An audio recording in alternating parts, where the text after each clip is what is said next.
I don't know. Well, he mentions they are unattractive. If they were attractive, would that make a difference? No. Well, why did he bring that up? Because it just angers him even more. Oh, like they don't have the right to be so shallow because they're so unattractive. Yeah, that would suck. We don't know. Does it say? It doesn't say how often they're around. Right. So and if they come over a lot or... If it's once a month, deal with it. Well, I would assume it's probably a lot and he is around them a lot because otherwise why would it bother him so much if all they did was go out of the house?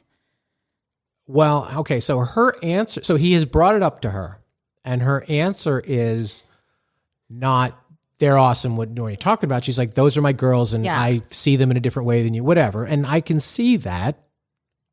He's just going to have to step out, I think. Because you could run into, this could be the family too. I think the family might be worse.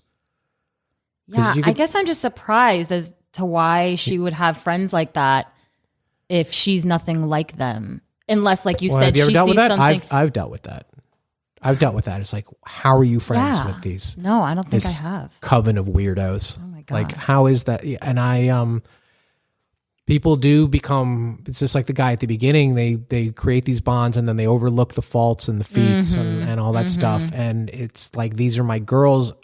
Perhaps she doesn't entirely trust her relationship with the humper. You are the humper after all.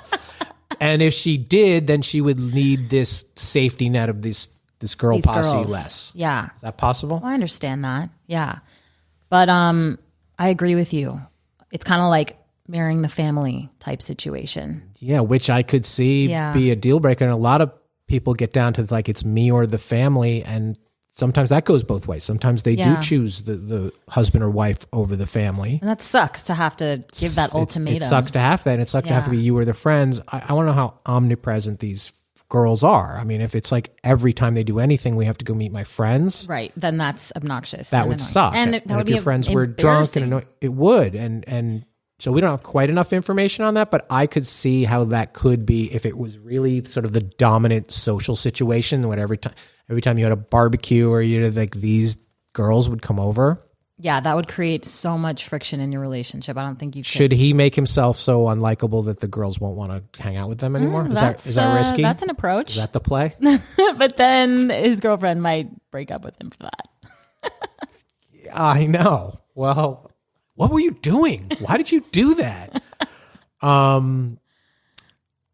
Well, I would say you hope the 5 girls get into relationships and they won't be around, but they sound horrible. And so they're never going to get in relationships. And even if they do, like it sounds, I'm stereotyping now, but it sounds like these kinds of girls are not the girls that would just, bail on their girlfriends. Like these are the girls in the first situation, that they go on a trip every month.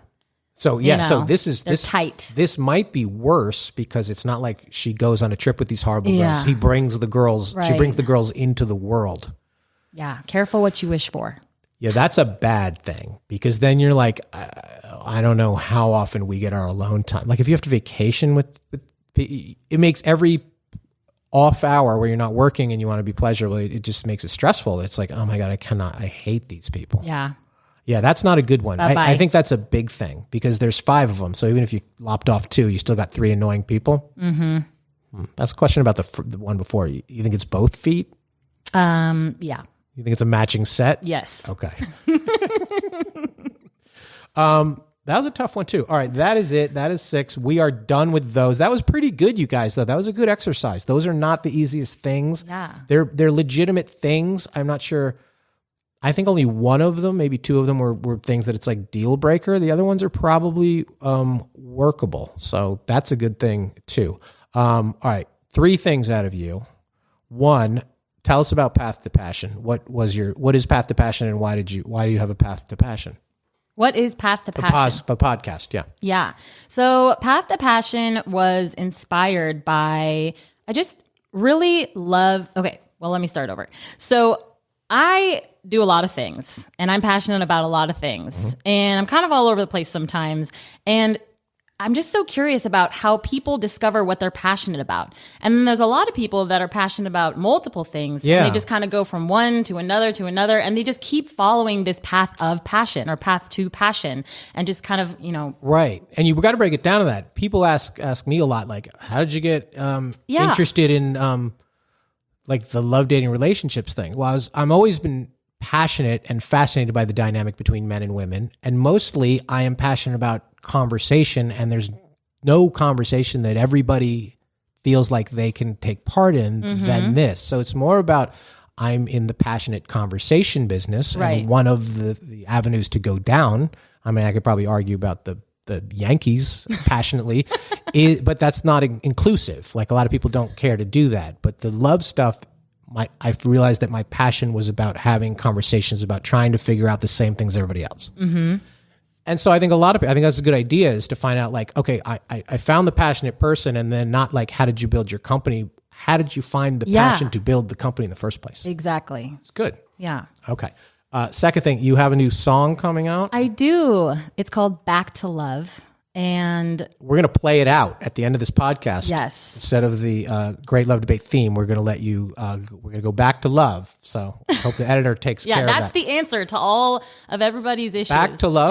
Just come back to love. Go back to love, the unofficial theme of the Great Love Debate. Exactly. Back to love. Yes. So it's about going back to love, or turning your back to love? Coming back turning your back to love. Oh, that's a different song. Oh my God. No, that's no song of mine. Turn your back to love. It's coming back to love. Coming back to love. Yeah. It's a song about hope and how, we all go through tough times, but just have faith and you'll always come back to love. Good. Yeah.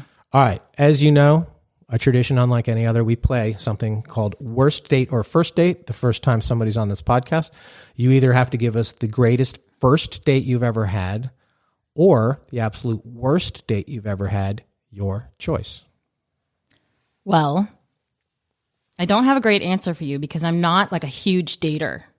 Okay. So, I've probably been on like 5 dates in my life. And the rest of a surprising amount of people are like that. It's like I hung out with them and then they ended up to be my boyfriend or girlfriend. Yeah, that happens. Yeah. But you can organically then go on a date with somebody you're dating. And it's like, oh my God, why did you plan this? And why did you take your feet out? Right.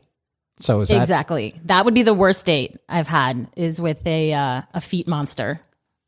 No, I'm kidding. No, I didn't. No, yeah. I mean, I date boring people because I haven't had very many exciting, good or bad experiences. That might be the goal. That's not an unreasonable answer. Yeah. So that's the worst date, is the boring date. Boring, where they're not memorable. Yeah, where it's just like you go out to dinner and you just like, kind of talk. I don't remember anything about it. I just black out, but not from alcohol, just from boredom. Blackout from boredom. Yeah. Boredom blackout. The double B date. Yeah, that's boredom not good. Blackout. Yeah, that would be a good podcast too.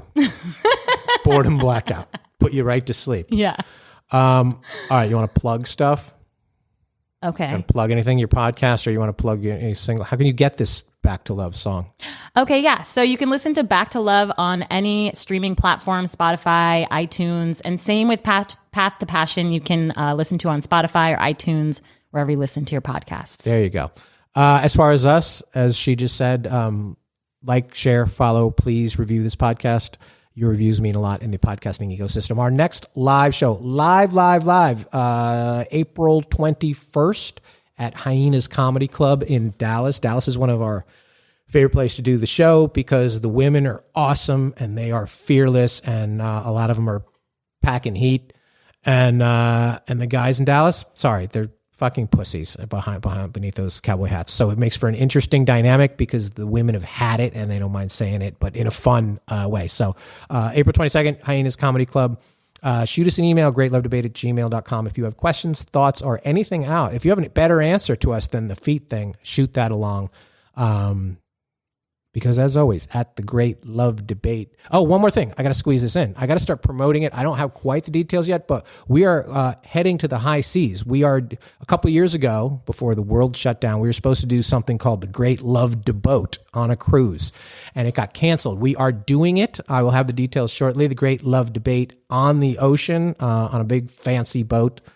The Great Love Debate. Do you like that? Oh, yeah. Okay. That's we are good. doing it. Probably by the time the next episode drops, I will be plugging that. So you guys stick around till the end because you might get the facts on the big ship. Because as always, at the Great Love Debate, we never stop making love. See you next time.